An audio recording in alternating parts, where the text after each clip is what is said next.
सरकार लाई है विद्यार्थियों के लिए डिजिटल लाइब्रेरी। बच्चों के उज्जवल भविष्य के लिए बिहार सरकार है सदा अग्रसर और तैयार। कक्षा 1 से कक्षा 12 तक के सभी पाठ्य पुस्तक पूरक सामग्री एवं वीडियो अब शिक्षा विभाग बिहार सरकार द्वारा विकसित पोर्टल पर है उपलब्ध। अध्ययन सामग्री देखने के लिए BEPCLots.bihar.gov.in पर विजिट करें अथवा एंड्रॉइड मोबाइल पर गूगल प्ले स्टोर से E-Lots ऐप डाउनलोड करें। शिक्षकों, अभिभावकों एवं बच्चों से अनुरोध है कि इस लाइब्रेरी का अधिक से अधिक लाभ उठाएं और अपनी पढ़ाई जारी रखें। हेलो बच्चों, कैसे हो आप सब? एक बार फिर से आप सभी का स्वागत है बिहार सरकार के मेरा दूरदर्शन मेरा विद्यालय कार्यक्रम में। बच्चों, हम उम्मीद करते हैं कि आप सभी अपने घर पर सुरक्षित होंगे और अच्छे से पढ़ाई कर रहे होंगे। कर रहे हैं ना बच्चों? हाँ, पढ़ाई करना बहुत आवश्यक है, तो सभी लोग अच्छे से पढ़ाई कीजिएगा। और याद तो होगा ही आप सभी को क्या करना होता है एपिसोड देखने के बाद। एपिसोड देख लेने के बाद आपको अपने किताब से सवालों को हल करना होता है। तो अपना कॉपी और कलम ले लीजिए बच्चों और हो जाइए तैयार। हम शुरू करते हैं आज का एपिसोड। नमस्कार दोस्तों, आज की इस वीडियो में हम द्रव्यों के तापीय गुण का दूसरा भाग समझेंगे।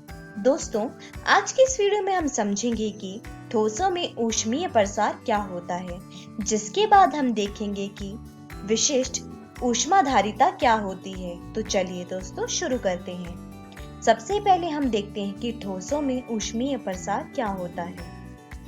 दोस्तों, जैसा कि हमने अपनी पिछली वीडियो में देखा था कि तापीय प्रसार ताप के परिवर्तन के फलस्वरूप पदार्थों में लंबाई, क्षेत्रफल, आयतन में होने वाले परिवर्तन को हम तापीय प्रसार कहते हैं।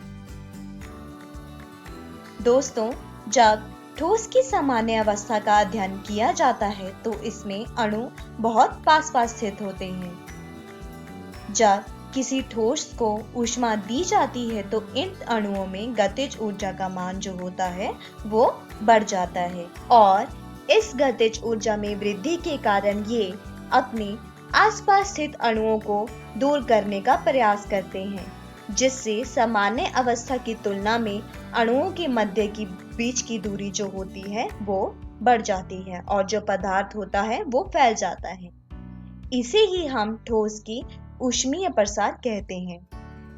दोस्तों, ठोसों का प्रसार 3 प्रकार से होता है, जिसमें पहला है ठोस का रेखीय प्रसार, दूसरा है ठोस का क्षेत्रीय प्रसार और तीसरा है ठोस का आयतन प्रसार। चलिए दोस्तों, अब एक एक करके इन्हें देखते हैं कि ये क्या होते हैं। सबसे पहले हम देखते हैं कि ठोसों का रेखीय प्रसार क्या होता है।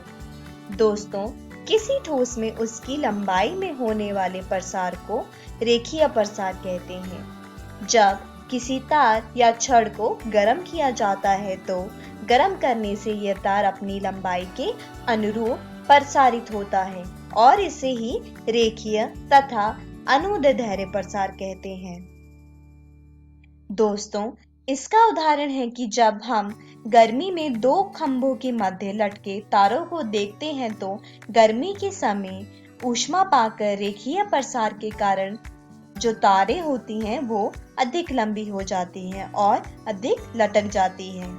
मतलब यदि किसी तार की लंबाई L है जो ऊष्मा T पाकर फैल जाता है, जिससे इसकी लंबाई में परिवर्तन आ जाता है, तो इसे निम्न सूत्र से व्यक्त किया जाता है। मतलब लंबाई में परिवर्तन बराबर है अल्फा L T, जहाँ पर अल्फा तार या छड़ के पदार्थ का रेखीय गुणांक प्रसार कहलाता है। चलिए दोस्तों, अब देखते हैं कि ठोस का क्षेत्रीय प्रसार क्या होता है। दोस्तों, जब किसी ठोस को गर्म करने पर उस ठोस की लंबाई तथा चौड़ाई दोनों में प्रसार होता है, अर्थात 2 विमाओं में प्रसार होता है, तो ऐसे प्रसार को हम ठोस का क्षेत्रीय प्रसार कहते हैं। उदाहरण के तौर पर जब किसी धातु की बनी चादर को गर्म किया जाता है तो इसके क्षेत्रफल में प्रसार हो जाता है। मतलब यदि किसी ठोस का क्षेत्रफल A है जिसको T पर गर्म करने से इसके क्षेत्रफल में प्रसार हो जाता है, तो इसे इस प्रकार से दर्शाया जाता है। मतलब क्षेत्रफल में प्रसार बराबर है बीटा ए टी के। मतलब यहाँ पर जो बीटा है वो है ठोस के पदार्थ का क्षेत्रफल प्रसार गुणांक। चलिए दोस्तों, अब हम देखते हैं कि ठोस का आयतन प्रसार क्या होता है। दोस्तों, जब किसी ठोस को गर्म करने पर इसकी लंबाई, चौड़ाई तथा मोटाई मतलब तीनों में प्रसार हो तो इस प्रकार के प्रसार को ठोस का आयतन प्रसार कहते हैं। अर्थात गर्म करने से ठोस के आयतन में प्रसार होता है। उदाहरण के तौर पर जब किसी लोहे की गेंद को गर्म किया जाता है तो इसके आयतन में वृद्धि अर्थात प्रसार हो जाता है। माना किसी ठोस का आयतन V है, जब इसे T ताप पर गर्म किया जाता है तो इसके आयतन में जो प्रसार होता है वो होता है गामा V T, जहां पर गामा को ठोस का पदार्थ का आयतन प्रसार गुणांक कहते हैं। चलिए दोस्तों, अब आगे बढ़ते हैं और देखते हैं कि विशिष्ट ऊष्माधारिता क्या होती है। दोस्तों, ऊष्मा की वह मात्रा जो इकाई द्रव्यमान में 1 डिग्री सेल्सियस ताप बढ़ाने के लिए आवश्यक होती है उसे विशिष्ट ऊष्मा कहते हैं। दोस्तों, हमने पहले यह तो पढ़ लिया कि ऊष्मा और ताप में अंतर क्या होता है। चलिए अब हम देखते हैं कि ऊष्मा और ताप में आपस में क्या संबंध होता है। दोस्तों, ऊष्मा तथा ताप का संबंध निम्न सूत्र द्वारा दिया जाता है, जो कि है Q बराबर C m डेल्टा T, जहां पर Q ऊष्मा है, T तापमान है, m वस्तु का द्रव्यमान है और C विशिष्ट ऊष्मा है। विशिष्ट ऊष्मा की परिभाषा के अनुसार जब इकाई द्रव्यमान में 1 सेल्सियस ताप बढ़ाने के लिए ऊष्मा दी जाती है तो जितनी ऊष्मा दी गई है उसे विशिष्ट ऊष्मा कहा जाता है। अर्थात अगर m बराबर है 1 तथा T बराबर है 1 डिग्री सेल्सियस के तो Q बराबर होगा C के। इसका SI मात्रक जूल प्रति केजी केल्विन होता है। इसके अलावा इसका SI मात्रक कैलोरी प्रति केजी डिग्री सेल्सियस भी होता है। दोस्तों, जल की विशिष्ट ऊष्मा का मान अन्य सामान्य पदार्थों की तुलना में अधिक होता है। यही कारण होता है कि विशिष्ट ऊष्मा के अध्ययन में जल की विशिष्ट ऊष्मा का मान बहुत महत्व रखता है। कभी कभी हम विशिष्ट ऊष्मा को ऊष्मागतिकी भी कहते हैं, क्योंकि यह किसी पदार्थ की क्षमता दर्शाता है। जब उसे ऊष्मा दी जाती है तो वह कितनी ऊष्मा ग्रहण करता है। यदि वह ज्यादा ऊष्मा ग्रहण करता है तो उसका तापमान अधिक तेजी से बढ़ता है, और यदि वह कम ऊष्मा प्रदान करता है मतलब कम ऊष्मा ग्रहण करता है तो उसका तापमान कम और धीरे से बढ़ता है। कहने का मतलब यहाँ पर यह है कि यदि किसी पदार्थ की ऊष्मा ग्रहण करने की क्षमता अधिक है तो उसकी विशिष्ट ऊष्मा का मान भी अधिक होगा। मतलब विशिष्ट ऊष्माधारिता किसी पदार्थ का वह गुण होता है जो पदार्थ द्वारा एक दिए गए परिमाण की ऊष्मा को अवशोषित करने पर उस पदार्थ के ताप में होने वाले परिवर्तन को निर्धारित करता है। एक पदार्थ की इकाई द्रव्यमान का ताप 1 डिग्री बढ़ाने के लिए आवश्यक ऊष्मा की मात्रा विशिष्ट ऊष्मा क्षमता कहलाती है। यदि Q मात्रा की ऊष्मा m द्रव्यमान के पदार्थ का ताप डेल्टा T बढ़ाती है तो इसकी विशिष्ट ऊष्मा क्षमता कुछ इस प्रकार से होगी। मतलब S बराबर है Q भाग m डेल्टा T के। मतलब Q बराबर है ms डेल्टा T के। यदि पदार्थ की मात्रा का उल्लेख द्रव्यमान m किलोग्राम में ना करके मोल माइक्रो के पदों में किया जाता है तो हम किसी पदार्थ की ऊष्माधारिता प्रति मोल को इस प्रकार से व्यक्त करते हैं। मतलब C बराबर है S भाग म्यू के, जहां C मोलर विशिष्ट ऊष्माधारिता कहलाती है। S की भांति C भी पदार्थ की प्रकृति तथा इसके ताप पर निर्भर करता है। मोलर विशिष्ट ऊष्माधारिता का SI मात्रक जूल प्रति मोल प्रति केल्विन होता है। यदि ऊष्मा स्थानांतरण के समय गैस का दाब नियत रखा जाता है तो इसे नियत दाब पर मोलर विशिष्ट ऊष्माधारिता कहते हैं। इसे Cp द्वारा निर्दिष्ट किया जाता है। इसके विपरीत यदि ऊष्मा स्थानांतरण के समय गैस का आयतन नियतन रखा जाता है तो इसे नियत आयतन पर मोलर विशिष्ट ऊष्माधारिता कहते हैं और इसे Cv द्वारा निर्दिष्ट किया जाता है। दोस्तों, जैसा कि मैंने आपको बताया कि जल की विशिष्ट ऊष्माधारिता उच्चतम होती है।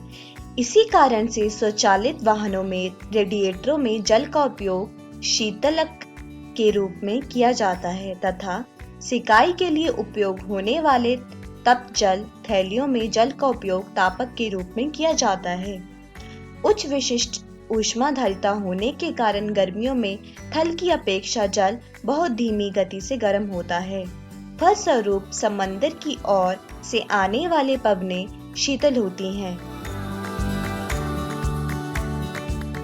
तो दोस्तों, आज के इस वीडियो में हमने सीखा कि ठोसों में ऊष्मीय प्रसार क्या होता है, जिसके बाद हमने देखा कि विशिष्ट ऊष्माधारिता क्या होती है।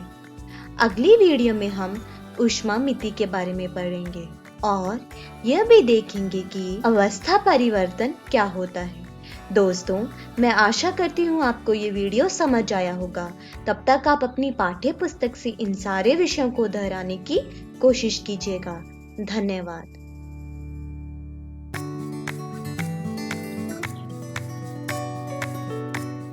किसी ठोस में उसकी लंबाई में होने वाले प्रसार को क्या कहा जाता है? वायुमंडलीय दबाव, रेखीय प्रसार, बल, क्षेत्रीय प्रसार। ऊष्मा तथा ताप का संबंध किस सूत्र द्वारा दिया गया है?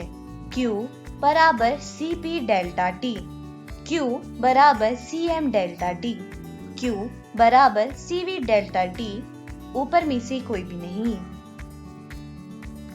जब किसी ठोस को गर्म करने पर उसकी लंबाई तथा चौड़ाई दोनों में प्रसार हो तो उसे क्या कहते हैं? रेखिक प्रसार, बल, क्षेत्रीय प्रसार, ऊपर में से कोई भी नहीं। खाली स्थान की विशिष्ट ऊष्मा का मान किसी धातु से भी अधिक होता है। जल, लकड़ी, प्लास्टिक, ऊपर में से कोई भी नहीं। विशिष्ट ऊष्मा का SI मात्रक क्या होता है? न्यूटन प्रति केजी केल्विन, न्यूटन प्रति मीटर, जूल प्रति केल्विन, जूल प्रति केजी केल्विन।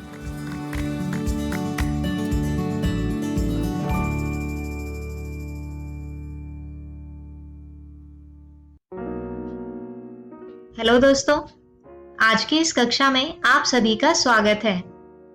दोस्तों, आज के हमारे इस वीडियो में हम अध्याय 14 अर्धचालक इलेक्ट्रॉनिकी, पदार्थ, युक्तियां तथा सरल परिपथ का तीसरा भाग समझेंगे। आज के हमारे इस वीडियो में हम समझेंगे किसी संधि डायोड का दिष्टकारी के रूप में किस प्रकार प्रयोग किया जाता है और इसके बाद हम जानेंगे विशिष्ट प्रयोजन पीएन संधि डायोड यानी ज़ेनर डायोड को। तो आइए शुरू करते हैं हमारा आज का ये वीडियो। दोस्तों, किसी संधि डायोड के VI अभिलक्षण में हम यह देखते हैं कि वह डायोड केवल तभी विद्युत धारा प्रवाहित होने देता है जब वह अग्रदिशिक बायसित होता है।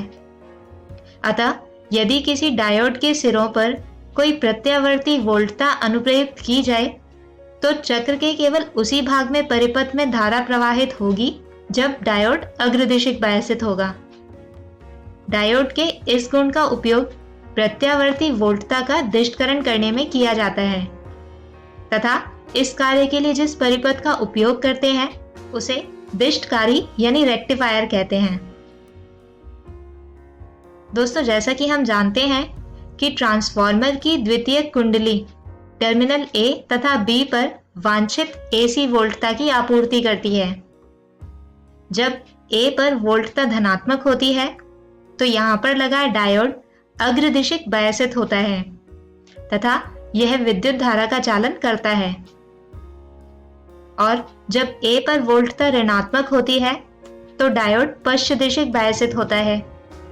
और जैसा कि हम जानते हैं कि पश्चदिशिक बायसित होने पर डायोड अपने अंदर विद्युत चालन नहीं करता, इसीलिए AC वोल्टता के धनात्मक अर्धचक्र में लोड प्रतिरोध RL से विद्युत धारा प्रवाहित होगी और हमें कोई निर्गत वोल्टता प्राप्त होगी, परंतु ऋणात्मक अर्धचक्र में विद्युत धारा प्राप्त नहीं होगी। ठीक इसी प्रकार अगले धनात्मक अर्धचक्र में हमें फिर निर्गत वोल्टता प्राप्त होगी। हालांकि यह निर्गत वोल्टता अभी भी परिवर्तनीय होती है, परंतु यह केवल एक ही दिशा में प्रतिबंधित होने के कारण दिष्टकारी यानी रेक्टिफाइड कहलाती है। अब चूंकि हमें AC तरंग के केवल एक ही अर्धचक्र में निर्गत वोल्टता प्राप्त हो रही है, अतः इस परिपथ को अर्ध तरंग दिष्टकारी यानी हाफ वेव रेक्टिफायर कहते हैं। दोस्तों, अब यदि हम इस चित्र में दर्शाए अनुसार परिपथ में दो डायोडों का उपयोग करें, अब इन दोनों डायोडों के N फलकों को एक साथ संयोजित कर दिया जाता है तथा निर्गत को डायोडों के इस उभयनिष्ठ बिंदु तथा ट्रांसफॉर्मर की द्वितीयक कुंडली के मध्य बिंदु के बीच प्राप्त किया जाता है। ऐसे में मान लीजिए किसी क्षण मध्य निष्कासी के A पर निवेश वोल्टता धनात्मक है। इससे यह स्पष्ट है कि इस क्षण पर कला असंगत होने के कारण B पर वोल्टता ऋणात्मक होगी, जैसा कि यहाँ इस चित्र में दर्शाया गया है। अतः डायोड D1 अग्रदिशिक बायस होकर विद्युत चालन करता है, जबकि D2 पश्चदिशिक बायस होने के कारण चालन नहीं करेगा। अतः इस धनात्मक अर्धचक्र में हमें एक निर्गत धारा प्राप्त होती है। अब किसी अन्य क्षण पर जब A पर वोल्टता ऋणात्मक हो जाती है तो B पर वोल्टता धनात्मक होगी, इसलिए डायोड D1 चालन नहीं करेगा, लेकिन डायोड D2 चालन करेगा। इस प्रकार निवेशी AC के ऋणात्मक अर्धचक्र में भी हमें निर्गत धारा मिलेगी। इस प्रकार हमें धनात्मक तथा ऋणात्मक दोनों ही अर्धचक्र में यानी कि पूर्ण तरंग के समय निर्गत वोल्टता मिलती है। और दोस्तों, इस दिष्टकरण के लिए प्रयोग किए गए इस परिपथ को पूर्ण तरंग दिष्टकारी यानी फुल वेव रेक्टिफायर कहते हैं। दोस्तों, यहाँ से प्राप्त निर्गत वोल्टता एक दिशिक होती है, परंतु इसका मान स्थायी नहीं होता। इस वोल्टता से DC निर्गत प्राप्त करने के लिए लोड प्रतिरोध RL के श्रेणी क्रम में कोई प्रेरक या पार्श्व क्रम में कोई संधारित्र संयोजित किया जाता है, क्योंकि ये संधारित्र अथवा प्रेरक AC उर्मिकाओं को बाहर फिल्टरन करके शुद्ध DC वोल्टता प्रदान करते हैं। अतः इन संधारित्र या प्रेरकों को फिल्टर कहते हैं।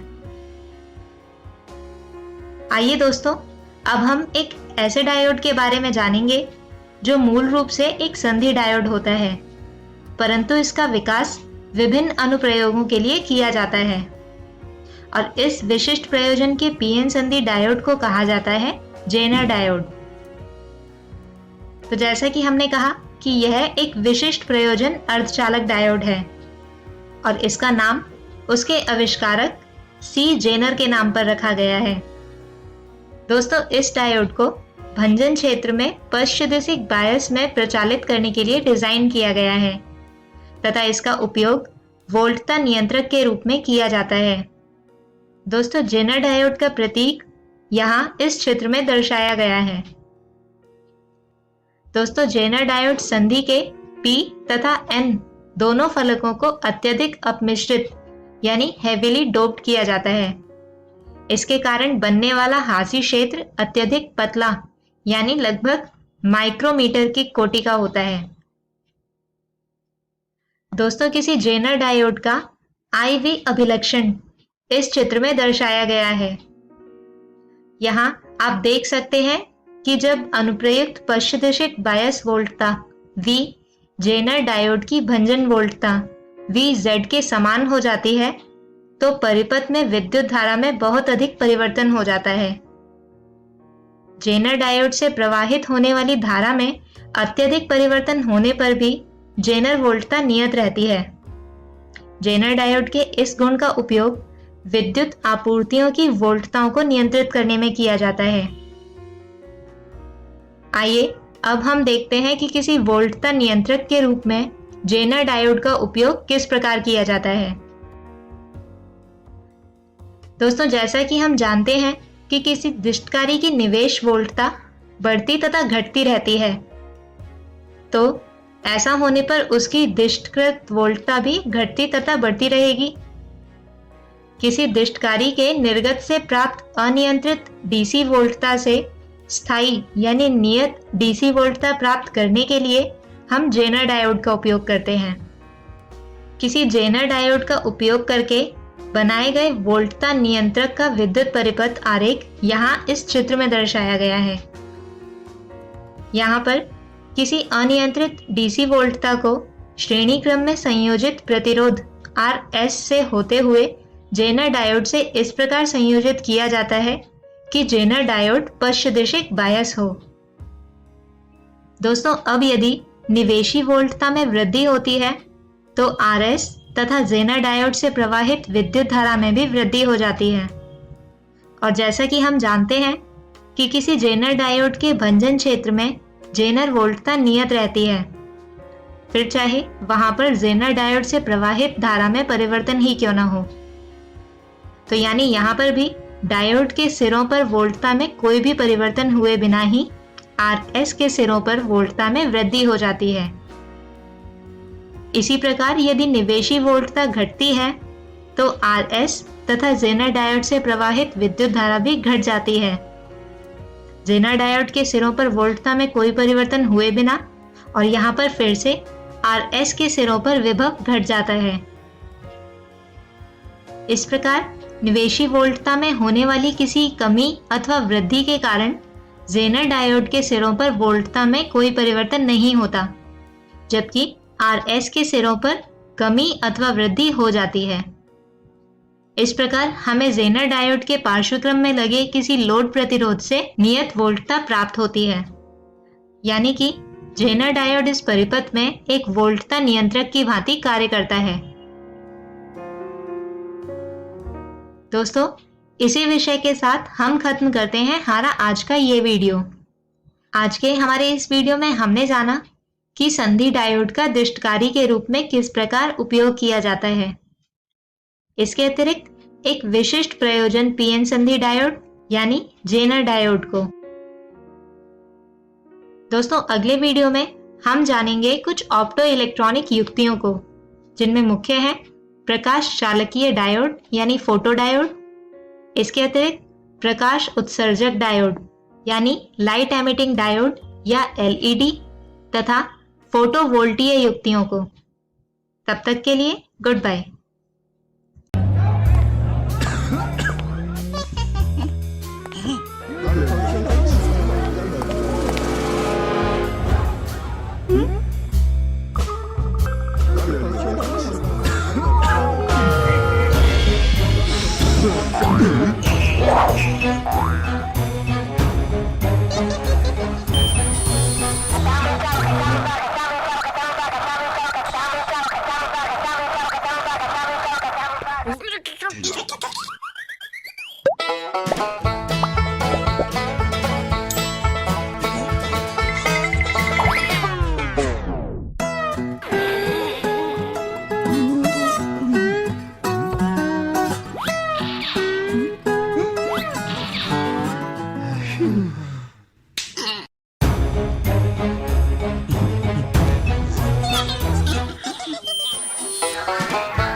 नमस्कार दोस्तों, आज हम खाद्य उत्पादन में वृद्धि की कार्यनीति पाठ का चौथा भाग पढ़ेंगे। इस वीडियो में हम पढ़ेंगे रोग प्रतिरोधकता के लिए पादप प्रजनन, उन्नत खाद्य गुणवत्ता के लिए पादप प्रजनन, एकल कोशिका प्रोटीन और उत्तक संवर्धन। रोग प्रतिरोधकता के लिए पादप प्रजनन। कवक, जीवाणु तथा विषाणु रोगजनकों का एक विशाल वर्ग उष्णकटिबंधीय जलवायु को कृषि प्रजातियों के उत्पादों को प्रभावित करते हैं। अक्सर शस्य हानि महत्वपूर्ण होती है तथा यह हानि 20 से 30% अथवा कभी-कभी तो इससे पूर्ण हानि होती है। इन परिस्थितियों में रोग के प्रति प्रतिरोधी खेतीहार जातियों के प्रजनन तथा विकास से खाद्य उत्पादन बढ़ जाएगा। इससे कवकनाशियों तथा जीवाणुनाशियों का प्रयोग कम हो जाता है तथा उन पर आश्रितता भी घट जाती है। पोषी पादपों के प्रतिरोधकता उसकी रोगजनकों को रोग उत्पन्न करने से रोकने की क्षमता है तथा इसका निर्धारण पोषी पादप के आनुवांशिक ढांचे द्वारा किया जाता है। कवकों द्वारा उत्पन्न कुछ रोगों के उदाहरण है गेहूं का भूरा कीट, गन्ने का रेड रॉट रोग और आलू पेचती अंगमारी। जीवाणु द्वारा उत्पन्न रोग है क्रूसीफर का ब्लैक रॉट और तथा विषाणु द्वारा उत्पन्न रोग है तंबाकू मोज़ेक और शलजम मोज़ेक वायरस। रोग प्रतिरोधकता के लिए प्रजनन विधियां। प्रजनन पारंपरिक प्रजनन तकनीकों जिनका वर्णन पहले किया जा चुका है और उत्परिवर्तन यानी म्यूटेशन द्वारा संपन्न किया जाता है। रोग प्रतिरोधकता के लिए प्रजनन की पारंपरिक विधि संकरण तथा चयन है। इसके पद अन्य शास्त्रीय लक्षणों जैसे उच्च उत्पादन के लिए प्रजनन की विधि की आवश्यक रूप में समरूप है। विभिन्न पद क्रमानुसार इस प्रकार है।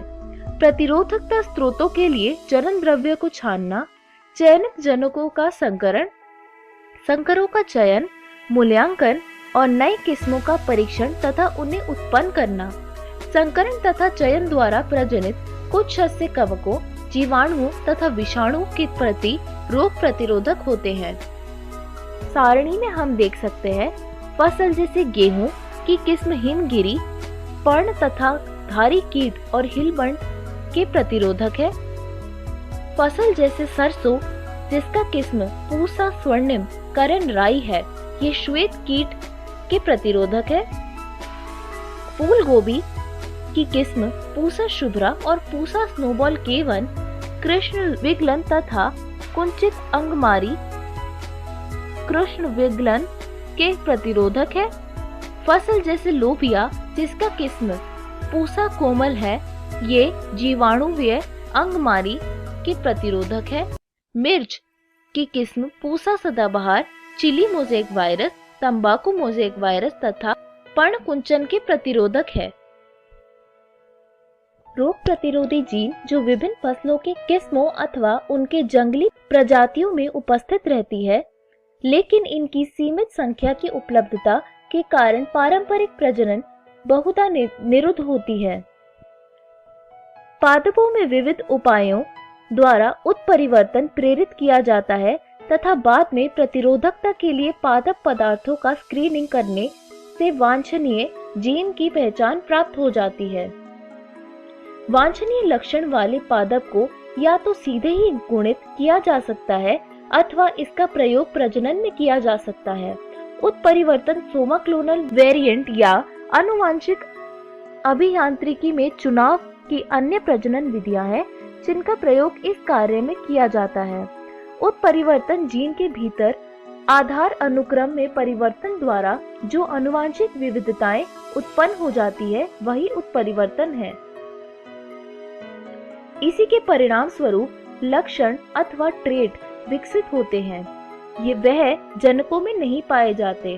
उत्परिवर्तन को कृत्रिम रूप से रसायनों के प्रयोग अथवा विकिरण द्वारा प्रेरित किया जा सकता है तथा ऐसे पादपों के चयन एवं प्रयोग द्वारा जिनमें प्रजनन के लिए वांछनीय लक्षण स्रोत के रूप में हो, उत्परिवर्तन प्रजनन कहलाता है।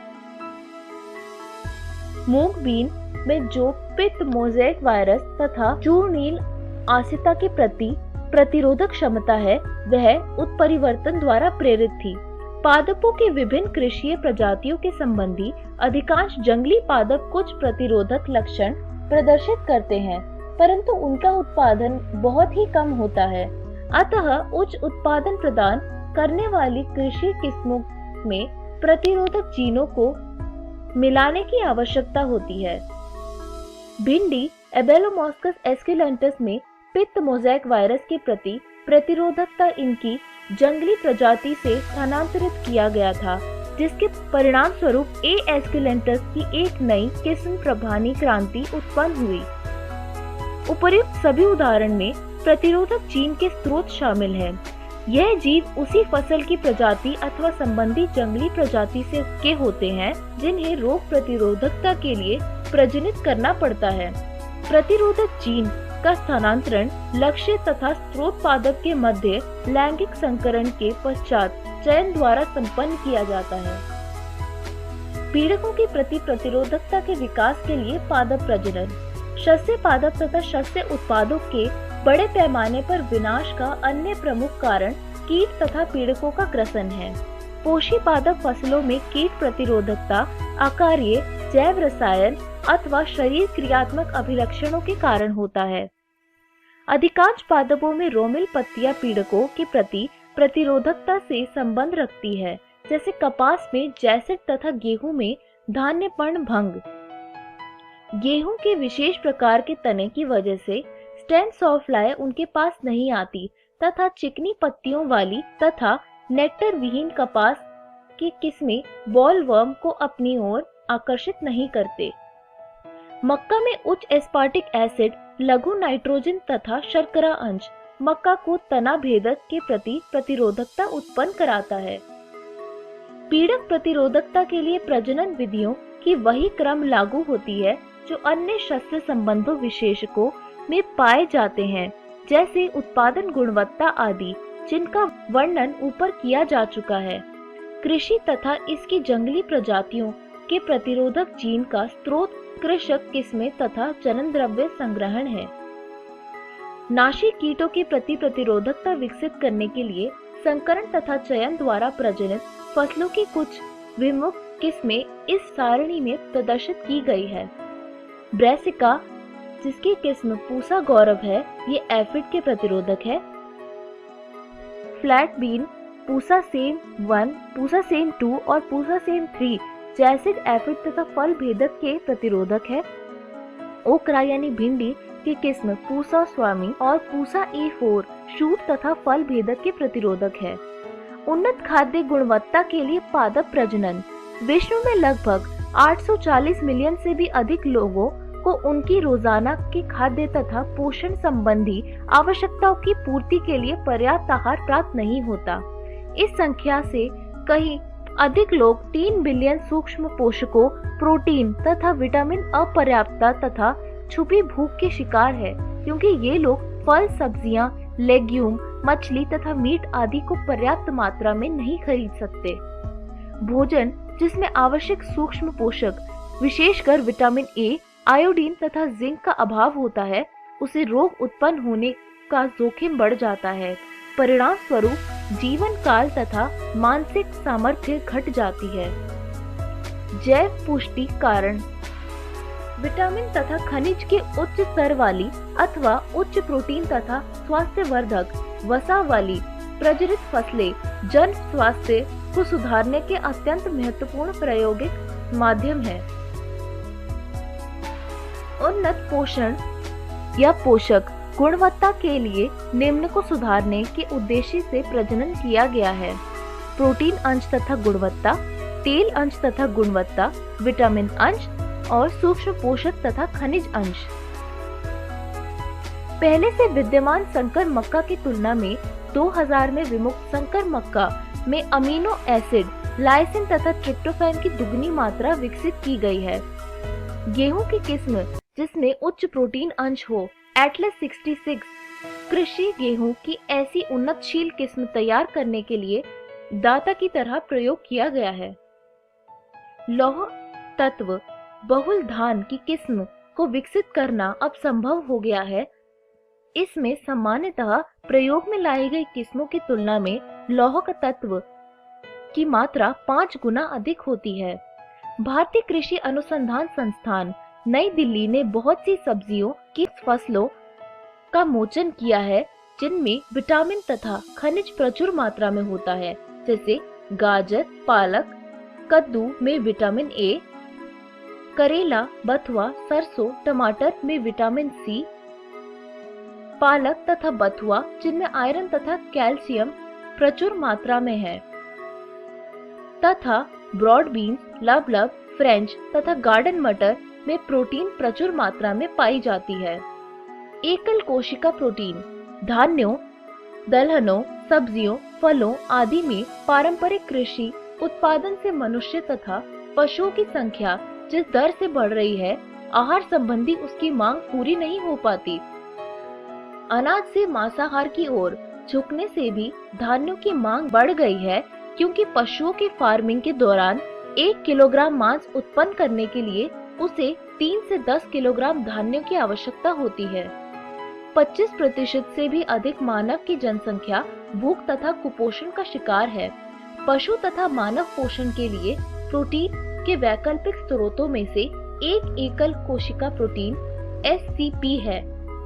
सूक्ष्म जीवों का प्रोटीन के अच्छे स्रोत के रूप में बड़े पैमाने पर उत्पादन किया जा रहा है।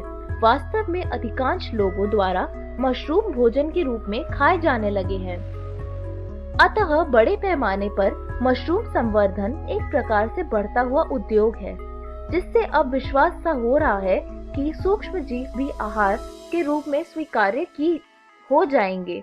नील हरित शैवाल जैसे स्पाइरुलिना को आलू संसाधन संयंत्र, घास फूस, शीरा, पशु खाद और यहाँ तक कि एक वहितमल के पर आसानी से उगाया जा सकता है, ताकि बड़ी मात्रा में यह प्राप्त हो सके। स्पाइरुलिना में प्रोटीन, खनिजों, वसा, कार्बोहाइड्रेटों तथा विटामिन की प्रचुर मात्रा विद्यमान है। संयोग से इसका उपयोग पर्यावरणीय प्रदूषण को भी कम करता है। जीवाणुओं की कुछ प्रजातियां जैसे मिथिलोफेलस मिथिलोट्रोपस इनकी वृद्धि तथा बायोमास उत्पादन की उच्च दर से संभावित 25 टन तक प्रोटीन उत्पन्न कर सकते हैं। उत्तक संवर्धन पर्याप्त एवं उन्नत किस्म की फसलें प्रदान करने वाले दक्ष तंत्र द्वारा भोजन की बढ़ती हुई मांग को पूरा करने के लिए हमारी पारंपरिक प्रजनन तकनीकों जब असफल हुई, तब एक अन्य प्रौद्योगिकी का जन्म हुआ, जिसे उत्तक संवर्धन कहते हैं। उत्तक संवर्धन का क्या अर्थ है? 1950 के दौरान वैज्ञानिकों ने जान लिया कि एक पूर्ण पादप कर्तौतकी की पुनर्जनित किया जा सकता है। जैसे पादप का कोई भाग ले लिया जाए, उसे विशिष्ट पोषक मीडिया तथा रोगाणु रहित स्थिति में एक टेस्ट ट्यूब में उगने दिया। किसी कोशिका कर्तौतकी से पूर्ण पादप में जनित्र होने की यह क्षमता पूर्ण शक्ता कहलाती है। इस बात पर यहाँ बल देने की आवश्यकता है कि पोषक माध्यम कार्बन स्रोत जैसे सुक्रोज तथा अकार्बनिक लवण, विटामिन, अमीनो अम्ल तथा वृद्धि नियंत्रण जैसे ऑक्सिन, साइटोकाइनिन आदि प्रदान करे। इन विधियों के प्रयोग द्वारा अत्यंत ही अल्प अवधि में हजारों पादपों का प्रवर्धन संभव हो सका। उत्तक संवर्धन द्वारा हजारों की संख्या में पादपों को उत्पन्न करने की विधि सूक्ष्म प्रवर्धन कहलाती है। इनमें प्रत्येक पादप आनुवांशिक रूप से मूल पादप के समान होते हैं, जहां से वह पैदा हुए हैं। यह सोमा क्लोन कहलाते हैं। अधिकांश महत्वपूर्ण खाद्य पादपों जैसे टमाटर, केला, सेब आदि का बड़े पैमाने पर उत्पादन इस विधि द्वारा किया गया है। इस विधि के अन्य महत्वपूर्ण उपयोग रोग ग्रसित पादपों में स्वस्थ पादपों में पुनर्लाभ है। यदि पादप विषाणु से संक्रमित है, तब भी विभ्योजतक विषाणु से अप्रभावित रहता है। अतः विभ्योजतक यानी मेरिस्टम को अलग कर उसे विट्रो में उगाया जाता है, ताकि विषाणु मुक्त पादप तैयार हो सके। वैज्ञानिकों को केला, गन्ना, आलू आदि संवर्धित विभ्योजतक तैयार करने में काफी सफलता मिली है। यहाँ तक कि वैज्ञानिकों ने पादपों से एकल कोशिकाएं अलग की है तथा उनकी कोशिका भित्ति का पाचन हो जाने से प्लाज्मा झिल्ली द्वारा घिरा नग्न प्रोटोप्लास्ट पृथक किया जा सकता है। प्रत्येक किस्म में वांछनीय लक्षण विद्यमान होते हैं। पादपों की दो विभिन्न किस्मों से अलग किया गया प्रोटोप्लास्ट युग्मित होकर प्रोटोप्लास्ट उत्पन्न करता है जो आगे चलकर नए पादप को जन्म देता है। यह प्रक्रम कायिक संकरण कहलाता है। ऐसी स्थिति की कल्पना करो जब टमाटर का प्रोटोप्लास्ट और आलू का प्रोटोप्लास्ट से युग्मित होता है तथा वृद्धि करने के बाद इनसे नए संकर पादप का जन्म होता है। इसमें टमाटर तथा आलू के अभिलक्षण संयुक्त रूप से होते हैं। इस प्रक्रम परिणाम स्वरूप टोमेटो का निर्माण होता है, परंतु दुर्भाग्यवश इस पादप में व्यावसायिक उपयोग के लिए वांछित समुचित अभिलक्षण को अभाव था। इस वीडियो में हमने सीखा रोग प्रतिरोधकता के लिए पादप प्रजनन, उन्नत खाद्य गुणवत्ता के लिए पादप प्रजनन, एकल कोशिका प्रोटीन और उत्तक संवर्धन। और इसी तरह हमारा यह पाठ समाप्त हुआ। धन्यवाद।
Telekovic ka na rin. Yan na.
अरे भाई राजू, क्या?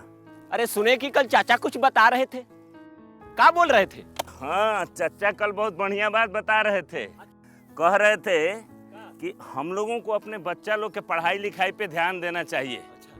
सिर्फ स्कूल भेजने से कुछ नहीं होता। बात तो ठीक है, लेकिन हम लोग ये करेंगे कैसे? हम लोगों को तो पढ़ना लिखना भी नहीं आता है। हम भी यही सोच रहे थे। अरे वो देखो, मास्टर साहब भी सही टाइम पे आ गए। चलो उन्हीं से पूछ लेते हैं। मास्टर साहब प्रणाम। प्रणाम प्रणाम। मास्टर साहब, आपसे एक बात का जानकारी लेना था। हाँ पूछिए। अब हम लोग तो ठहरे कम पढ़े लिखे आदमी, हाँ। लेकिन हम लोग का बच्चा लोग स्कूल में जाके क्या करता है, क्या सीखता है, क्या पढ़ता है, ये हम लोग कैसे जानेंगे? होता आसान है। अच्छा, कैसे? चलिए आप लोग स्कूल में, हम बताते हैं। जी जी चलिए। जी सर चलिए। चलो चलो। हाँ हाँ चलिए। हाँ हाँ, हम उठा लेते हैं। चल।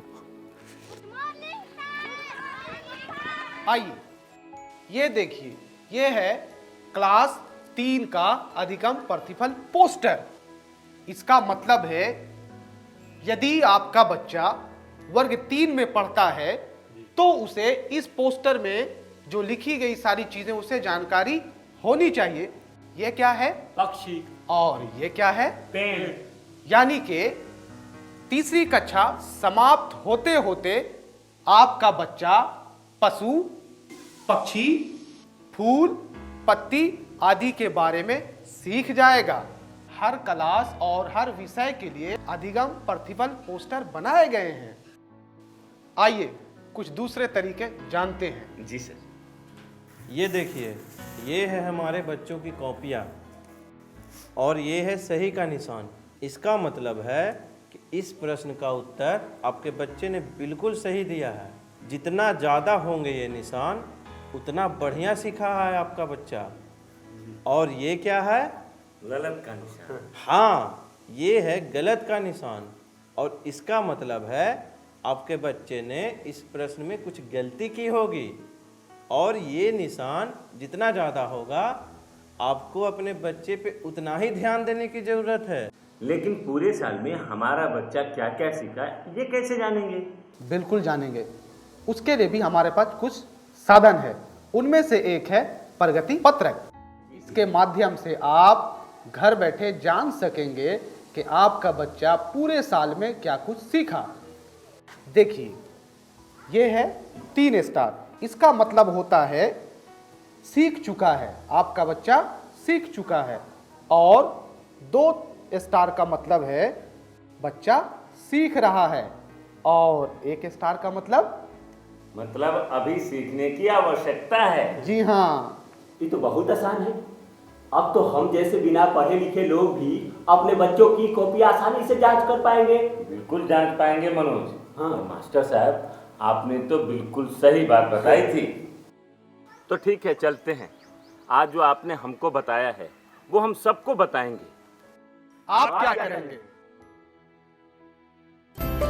आइए हम मिलकर अपने बच्चों के भविष्य को एक नई उड़ान दें। आज हम पूछेंगे तो कल ये सीखेंगे।